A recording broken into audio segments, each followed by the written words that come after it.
value. What do significant figures begin with a significant value? The first zero from the left, the decimal point, the first non-zero digit from the left, the last digit on the right.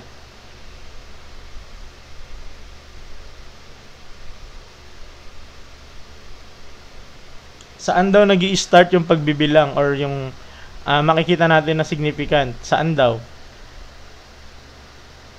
Kunyari, meron ka daw ganitong number.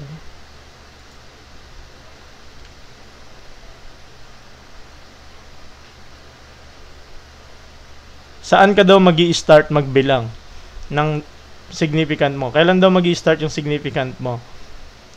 So, letter A. Ano yung letter A? The first zero from the left. Dito ba? Letter A. The decimal point. Dito ba? Letter B. In letter C, ito yun.